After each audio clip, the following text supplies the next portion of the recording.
दोस्तों आज हम एक ऐसे टॉपिक पे बात करने वाले हैं जिसे सुन के आप ये ज़रूर महसूस करेंगे कि थैंक गॉड हम उस कंट्री से बिलोंग नहीं करते हैं।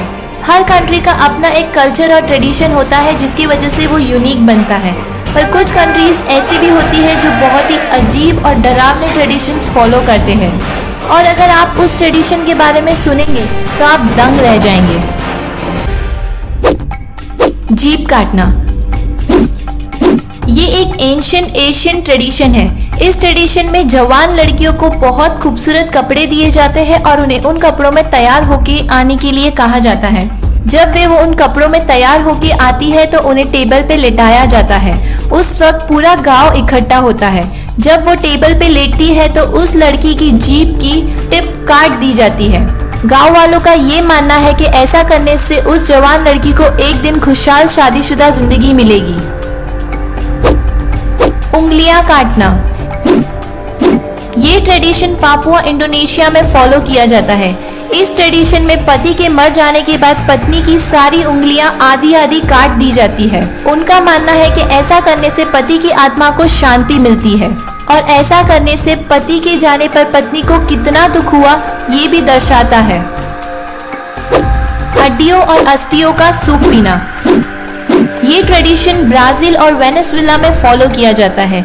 जब कोई टेनोमनी ट्राइब से मरता है तो उसकी बॉडी को जला दिया जाता है। जलने के बाद जो उसकी हड्डियां और अस्थियां होती है उसका पाउडर एक सूप में मिला के जितने भी लोग शोक सभा में आते हैं उन सब में बांट दिया जाता है। उनका मानना है कि ऐसा करने से जो मरने वाला है उसकी आत्मा को शांति मिलती है।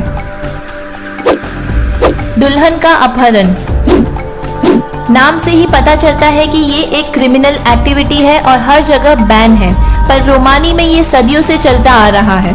इस ट्रेडिशन के हिसाब से इन लोगों का मानना है कि दुल्हन को अगर शादी के 3-4 दिन पहले किडनैप कर दिया जाए और किडनैप करने के बाद उस दुल्हन को 3-4 दिन अच्छे से रख लिया जाए तो उन दोनों की आगे की जिंदगी बहुत ही खुशहाल होगी। मतलब इस ट्रेडिशन के हिसाब से तो ये है कि आपको आपके होने वाली दुल्हन को क्लोरोफॉर्म सुंघा के किडनैप कर लेना चाहिए और 3-4 दिन अपने पास रखना चाहिए।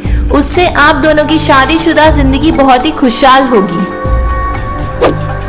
मुर्दों के साथ रहना ये ट्रेडिशन इंडोनेशिया में फॉलो किया जाता है और वहाँ के लोगों के लिए ये ट्रेडिशन बहुत ही कॉमन है। मरने के बाद मरने वाले की बॉडी वे लोग घर में ही रखते हैं और उसे दफनाते या जलाते नहीं हैं। उनका ये मानना है कि जब तक वो बॉडी को अपने साथ अपने घर पे रखेंगे तो उसमें उनकी आत्मा भी रहेगी और इसीलिए वो लोग मरने वाले की बॉडी को रैप करके घर में ही रखते हैं। विचित्र शादी के रिवाज ये बहुत ही अजीब ट्रेडिशन है जो टिडोंग कम्युनिटी वाले फॉलो करते हैं। इस ट्रेडिशन में शादी के बाद पति और पत्नी 3 दिन तक बाथरूम भी नहीं जा सकते और नहाने भी नहीं जा सकते। शादी के अगले 3 दिन तक उस कपल को घर के अंदर ही रहना पड़ता है। इस ट्रेडिशन का लॉजिक तो अभी तक किसी को पता नहीं है, पर हाँ ये ट्रेडिशन फॉलो जरूर किया जाता है और 3 दिन होने के बाद कपल जितना चाहे उतना नहा सकता है और अपने आप को क्लीन कर सकता है। बच्चा फेंकना ये ट्रेडिशन किमिटाका स्टेट में फॉलो किया जाता है।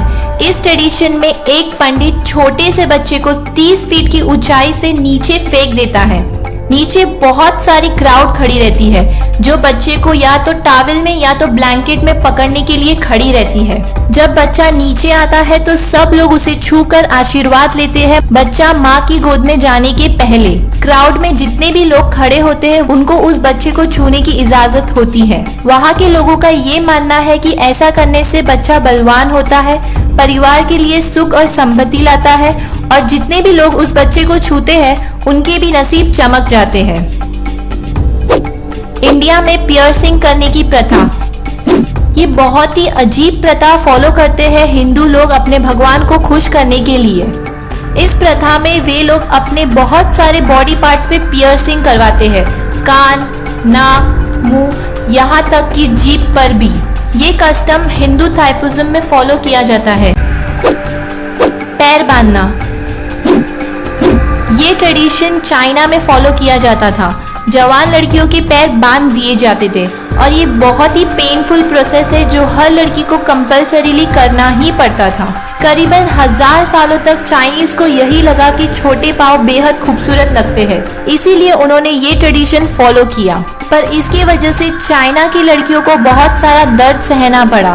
उसके अलावा चाइना की लड़कियों के पैर बढ़ने ही बंद हो गए। 1940s में ये ट्रेडिशन को रद्द कर दिया गया था।